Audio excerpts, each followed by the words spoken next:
Okay. Wait, do you want me to just introduce myself? No, yeah, could you introduce yourself, please? Morven Duncan, 19, she, her. I do art. My name is Elora Anderson, my pronouns are she, her, and I do math and statistics at Glasgow Uni. So I'm Aster, I'm 19, my pronouns are they, them, and I study sound costume design. My name's Katie, my pronouns are she, her. My name is Martha Poynton. My name's Evie Needham. Yeah, my name is Aria Hannigan. My name's Ava, I'm 20 years old. So my name is Jess, I'm 19. I'm 20 years old. My pronouns are they, them. My pronouns are she, her. My pronouns are she, her. My pronouns are she, her, and I study film. I'm studying costume design and construction. I'm Reya, I'm 19, pronouns she, they, and I study fashion. No, I don't. Hi. I'm Reya, I'm 19, pronouns are she, they, and I study textiles at DJ Cat in Dundee. Growing up as a lesbian in a small town was very strange. I didn't know for like quite a long time, but when I did, it was like a big secret. I didn't really even realise it was so much of a secret until I'd moved to Dundee, and I was like, God, like, why were you like that? I grew up in a very small town in the middle of Scotland, in the middle of nowhere. I grew up with quite a religious family, Protestant, so it was hard. I think in Scotland, like in the city, moving to Glasgow, I've realised that how diverse it is, but growing up I never saw that, not just with queerness, but with race and other cultures. I never saw anybody much different from where we grew up, so I think it was very difficult to kind of figure out who I was when I knew nobody and had nobody in that. I grew up in Dundee, which is like interesting because it's a city, but it's a city, but it's also like, I think the age that I was there, a lot of people are super homophobic. It's a very like conservative space almost.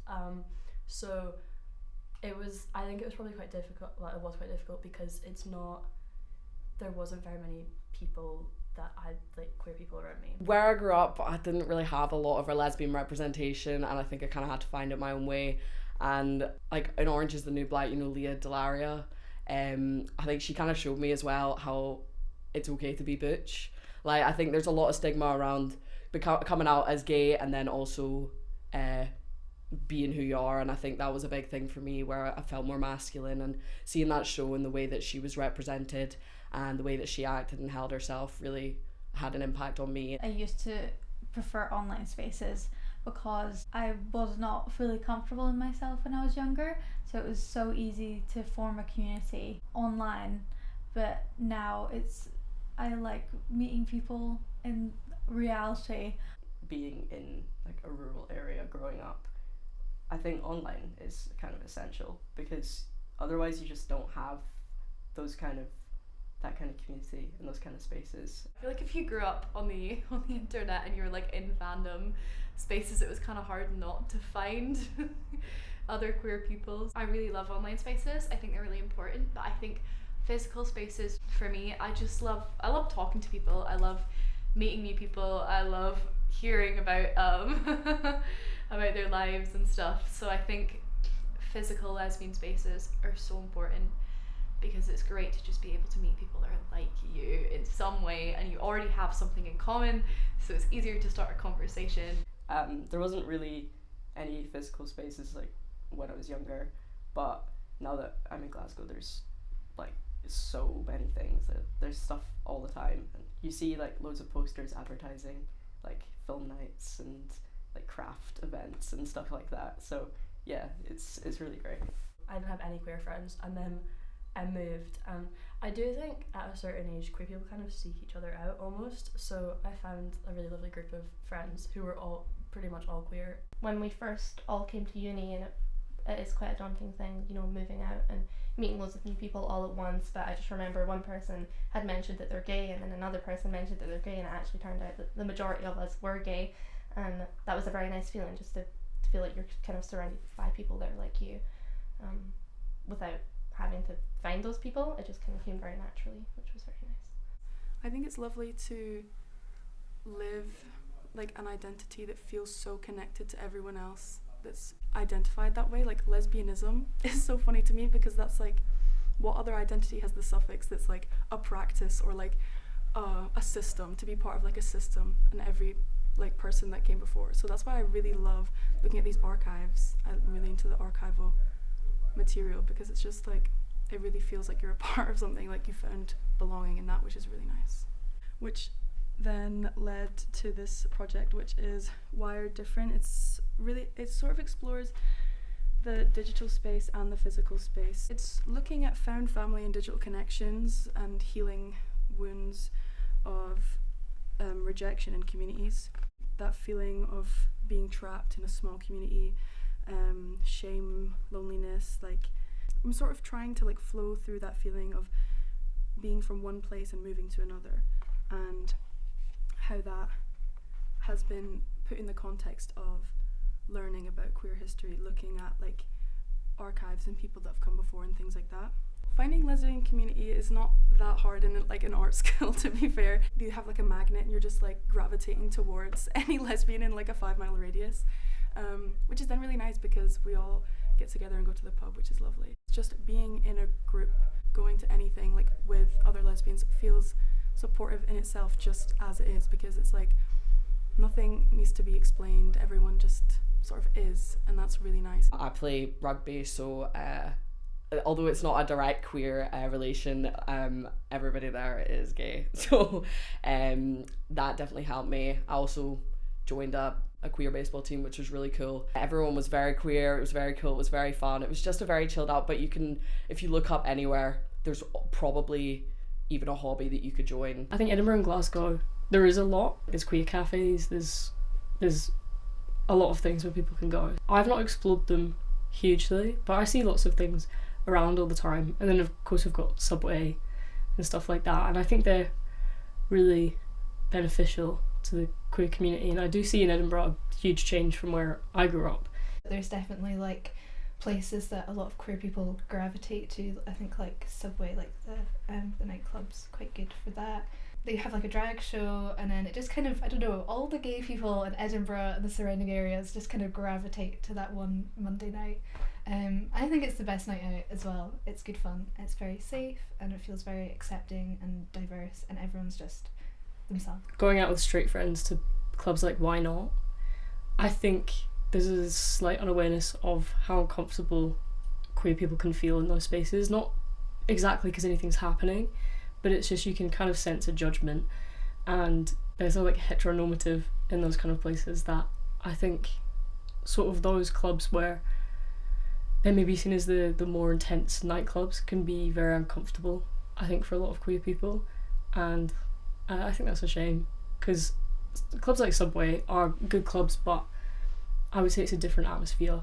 We've still got a way to go, you know, like we've got the Edinburgh Dyke bar, which is amazing and it's great, but I would love more like sober spaces and more ways to just kind of meet other lesbians in a context that doesn't feel scary, because, you know, like I find it hard to go up and approach people and stuff, so I think more spaces that encourage kind of community building and getting to know people and stuff. Like me and Aster went on a night out, Well, I think it was me and Morven's like, I think it was our second date. and we met Aria, and Aria's friends were like matchmaking the whole night. No, I definitely do feel like a pimp sometimes in queer spaces. Like I feel like I'm constantly trying to match people, And they were just like trying to find, I guess, other lesbians, like, and like set them into relationships. I'm like, if one person will say to me, oh, like I'm looking for maybe to find somebody tonight, I will always be like, okay, that's my job, I'm gonna spin you into somebody. I mean, that's how I got together with my girlfriend, was that we went on a night out together, and they were like, oh, why don't you two just get together? I guess that's just a weird way that community can kind of help everyone out, I guess. I feel like all lesbians know each other through other lesbians. It's like a weird kind of interlinked web of us all.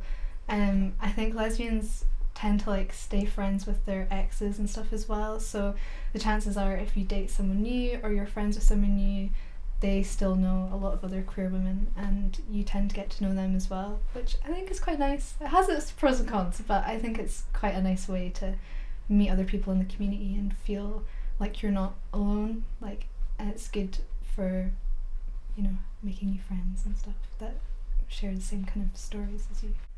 Should I just go through this one as well? Yeah, of course, yeah. Okay. This was inspired again by just sort of trying to understand better what it is that it means to exist as myself and what it means to live within this identity. These are some bodies printed on top of each other that almost distort it to like the point where you can't tell what it is, which was sort of interesting to me as well. I really liked like how far can you push it before you can't tell what it is you're looking at, and that's sort of like reminiscent of like moving through who you are and like what is it that I look like now and what is it I looked like before, and do people perceive me different, and you know, when you have these like short-lived experiences with another woman, like what do they think of you? So I wanted to think again about more of my experiences, and I was like, what's something that still like captures me off guard? Like a lot of myself I'm very completely okay with. Like I feel like I'm quite open about my vulnerabilities in that way, but something that still manages to like shock me a little bit is if someone walks past with like the perfume of someone that I've loved before, or like I've known before in a different way and don't know anymore. So this sort of is supposed to be quite a vulnerable pose, slightly like turned away, shameful, but these are the lines I was talking about earlier, but with a much softer glow. It's not finished, it's still in the process, but here this like almost crown sort of thing was made with that brushing technique, and then these faint figures that you can sort of make out. Here's a arm and a body and a bow over here. The only other thing is I'm now trying to do more of like a textiles approach to all of this.